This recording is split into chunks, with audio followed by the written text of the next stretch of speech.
नमस्कार दोस्तों, target Buddha Mukesh YouTube channel में आपका स्वागत है। आज हम आपको लोकसभा चुनाव 2024 के बारे में बताने जा रहे हैं। जो उसमें कुछ सिलेक्टेड प्रश्न हैं जो सभी परीक्षाओं में पूछे जाते हैं, वो प्रश्न आपको बताने जा रहे हैं। ये ध्यान से समझेंगे और सुनेंगे। ये सभी परीक्षाओं के लिए उपयोगी हैं, A to Z परीक्षा। तो आइए शुरू करते हैं। लोकसभा चुनाव 2024। लोकसभा चुनाव जो 2024 की थीम थी, चुनाव का पर्व देश का गर्व। क्या था? चुनाव का पर्व देश का गर्व। और इसकी घोषणा हुई थी 16 मार्च 2024 को। सत्र कौन सा था? सत्र 18वां था।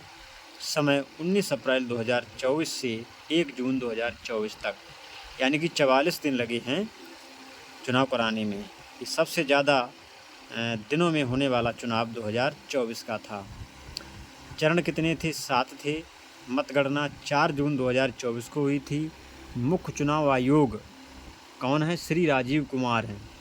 मुख्य चुनाव आयोग आयुक्त यानी कौन है? श्री राजीव कुमार। अब आगे बात करते हैं।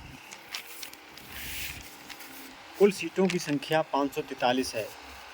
कुल सीटों की संख्या कितनी है? 543। बहुमत कितने में मिलता है? 272 पर। बहुमत का मतलब होता है कि जिसकी सीटें 272 निकल आएँ वही देश का प्रधानमंत्री बन जाता है।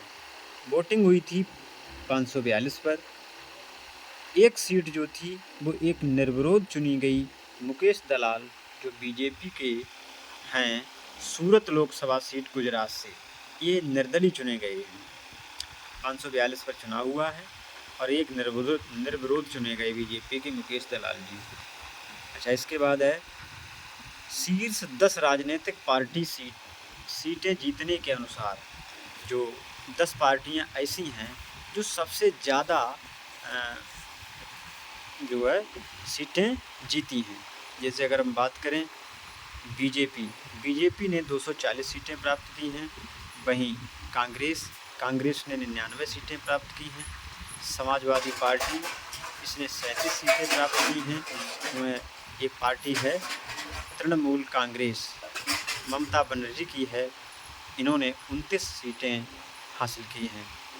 DMK यानी कि ये द्रविड़ मुनेत्र किंगडम, यानी इन्होंने 22 सीटें प्राप्त की हैं। स्टालिन की है ये पार्टी। तेलुगु देश पार्टी, ये 16 हैं, चंद्रबाबू नायडू की हैं। चंद्रबाबू नायडू। जनता दल यूनाइटेड, इसमें 12 सीटें हासिल की हैं नीतीश कुमार ने, बिहार से संबंधित हैं। शिवसेना उद्धव ठाकरे, शिवसेना जो हैं उद्धव ठाकरे की 9 सीटें हासिल की हैं।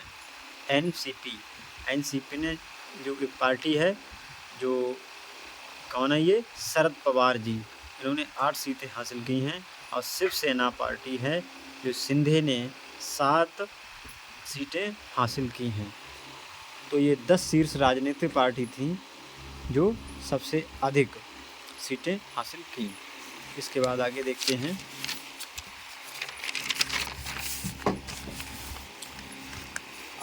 हैं।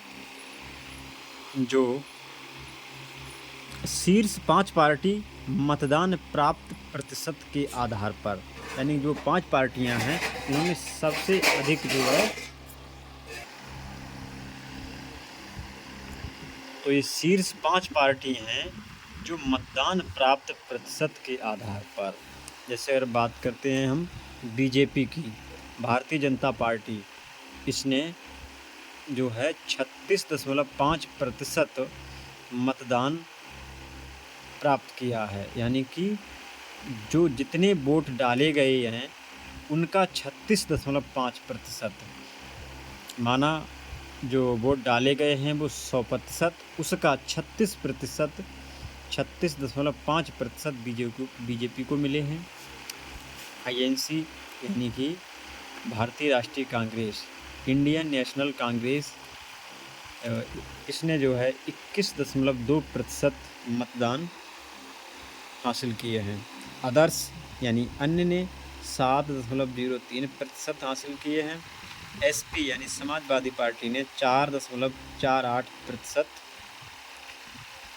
मतों को प्राप्त किया है।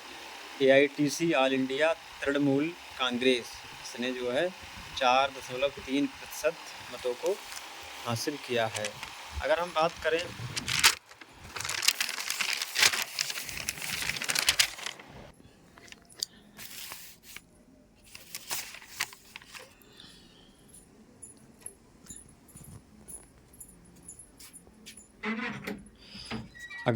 करते हैं कुल मतदान प्रतिशत 2024 में कितना हुआ, 66.33%। कुल मतदान प्रतिशत 2019 में 67.40%। यानी कहने का मतलब जो 2024 में जो मतदान हुआ है वो कम देखने को मिला है 2019 की तुलना में। यह पिछली लोकसभा चुनाव से 1.07 अरब जनसंख्या में से 96.8 करोड़ यानी 968 मिलियन लोग वोट देने के योग्य थे, जो कुल जनसंख्या का 70% है। इनमें से 64.2 करोड़ यानी 642 मिलियन मतदाताओं ने चुनाव में भाग लिया, जिनमें से 31.2 करोड़ महिलाएं थीं। यह महिलाओं की सबसे अधिक भागीदारी वाला चुनाव रहा है। यानी इससे पहले जो भी चुनाव हुए हैं वो इतनी महिलाओं ने भाग नहीं लिया जितने 2024 में भाग लिया है।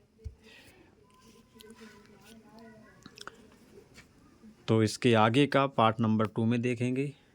धन्यवाद।